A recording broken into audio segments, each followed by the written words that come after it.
So hello friends, welcome to my channel, welcome to my another video. আপনারা যারা ICT job করছেন 5th phase কিংবা 6th phase, প্রত্যেকের কাছেই এই নোটিশটা আসছে যে ইম্পর্টেন্ট ইনফরমেশন বলে আপনাদের জেডসি কিংবা ডিসি আপনাদেরকে আপনাদের গ্রুপে মেসেজ করেছেন, যে যেখানে লেখা আছে সবাইকে এই মর্মে অবগত করা যাচ্ছে যে স্যালারি শিট আপলোড করার সময় অবশ্যই ভালোভাবে চেক করে তারপর আপলোড করতে হবে এবং সাথে ফিডব্যাক ফরম্যাটটাও আপলোড করতে হবে অবশ্যই চেক করে। আমরা প্রত্যেকেই চেক করে আপলোড করি। এরপরে যেটা আমাদের খুবই গুরুত্বপূর্ণ একটা কথা বলেছেন, সেটা হলো অফ ডে বা অন ডিউটির ক্ষেত্রে অবশ্যই HM এর লেটার স্যালারি শিটের সঙ্গে অ্যাটাচ করে একটি PDF এর সঙ্গে আপলোড করতে হবে। আমরা অনেকেই থাকি যারা অফ ডে নিই কিংবা অন ডিউটি নিয়ে থাকি। ধরুন কন্যাশ্রীর জন্য আপনাকে ব্লকে ডেকেছে, আপনার ব্লকে কাজ আছে কিছু, সেই ব্লকে কাজ করার জন্য আপনাকে ডেকেছে, আপনাকে ব্লকে কিছু কাজ বুঝিয়ে দেবে, সেই কাজের দরুন আপনাকে ডেকেছে, সেক্ষেত্রে অন ডিউটি নেওয়া হয়। কিংবা অফ ডে হিসাবে কোনো কিছু কাজ যদি থাকে, বাড়িতে বসে আপনি কোশ্চেন করছেন কিংবা অফিসে বসে কোনো কোশ্চেন করছেন, সেই ধরুন আপনি অফ ডে নিয়েছেন, তো সেক্ষেত্রে আপনাদেরকে HM এর কাছ থেকে একটা লেটারে বা HM এর যে প্যাড আছে, হেডমাস্টারের বা TIC যে প্যাড আছে, সেই প্যাডে লিখে অ্যাটাচ করে দিতে হবে। ওই PDF যে আছে স্যালারি শিট এবং ফিডব্যাক আছে তাদের সাথে অ্যাটাচ করে দিতে বলেছে। এবার বলছে এই বিষয়ে কাউকে কোনো রকমভাবে ফোন করে ইনফর্ম করা হবে না। মানে ওনারা ডিসি কিংবা জেডসি কিংবা ICT টিম যা আছে সেই টিম আমাদের কোনো রকমভাবে ইনফর্ম করবে না। তাই সকলকে অনুরোধ করা যাচ্ছে যে স্যালারি শিট ও ফিডব্যাক আপলোড করার পূর্বে অবশ্যই একবার দেখে নেওয়া দরকার আছে। মানে আমরা যারা ওনাদেরকে ফোন করে বলি যে স্যার আমার এই ফল্ট হয়েছে কি আবছা হয়ে গেছে, তো সেই জন্য হয়তো তারা ICT টিম সেখান থেকে তুলে দেন বা আবার নতুন করে আপলোড করার জন্য আমাদেরকে প্রসেস করে দেন। এবার থেকে তারা সেই কাজটা করবেন না, এই ঘোষণাটা, এই মেসেজটা দিয়েছেন। এরপরে বলেছেন নতুবা কারো স্যালারি প্রসেস না হলে কর্তৃপক্ষ দায়ী থাকবে না।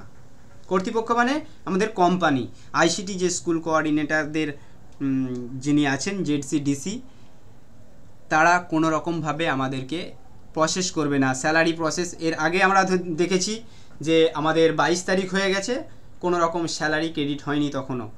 তো আস্তে আস্তে আমাদের এই ICT যারা কাজ করছেন তাদের যে সুরাহর জায়গায় কি অবস্থা হচ্ছে আপনারা বুঝতে পারছেন, যে আমাদের স্যালারি প্রসেস না হলে কর্তৃপক্ষ দায়ী থাকবে না। কর্তৃপক্ষ দায়ী থাকবে না মানে আমাদের ICTর যে আমাদের জেডসিডিসি আছেন, কর্তৃপক্ষ আছেন, তারা কোনো রকম, আমরা যদি হেল্পলাইনে ফোন করি তারাও কোনো রকম প্রসেসের জন্য মানে কোনো দায়ী থাকবে না, তারা কোনো কিছু হেল্প করবে না। কারণটা কি না, আমরা এই জিনিসগুলো যদি না করে থাকি। এবার কি বলেছে, নোট দিয়েছেন কোনো ডকুমেন্ট মোবাইল স্ক্যান্ড আবছা বাঁকা গ্রহণযোগ্য নয়। মানে আপনার যদি কোনো রকমভাবে আপনি স্ক্যান করতে গেলেন, কোনো রকম, আমরা অনেকেই স্ক্যানারে না করে আমরা ফোনেই করে নিই, তো ফোনে যারা স্ক্যান করছেন একটু ভালো করে নিতে বলছে। যদি কোনো রকম আবছা থেকে যায় তাহলে সেটা ওরা গ্রাহ্য করবে না। তো আমাদের এখন ICT যারা স্কুল কোঅর্ডিনেটর আছেন তাদের একটা খুবই কষ্টের দিন চলছে, যেহেতু আমাদের একের পর এক নানান রকম চাপিয়ে দেওয়া হচ্ছে, দায়িত্ব চাপিয়ে দেওয়া হচ্ছে। 1 নম্বর, কিছুদিন আগে আমাদের বলা হলো যে স্কুলের ভিতরে ঢুকে তবে অ্যাটেন্ডেন্স দেওয়া হবে, লোকেশন অন করে দেওয়া হলো, ঠিক আছে, আমাদের লোকেশন অন করে দিয়ে আমাদেরকে সেই ইন টাইম আউট টাইমটাকে লক করে দেওয়া হয়েছে। আস্তে আস্তে আমাদের এরকম করে দেওয়া হচ্ছে, এর কোনো প্রতিবাদ আমরা করতে পারছি না, যেহেতু আমরা কোম্পানির আন্ডারে আছি, কোম্পানি যা বলবে সেটা আমাদেরকে শুনে নিতে হবে।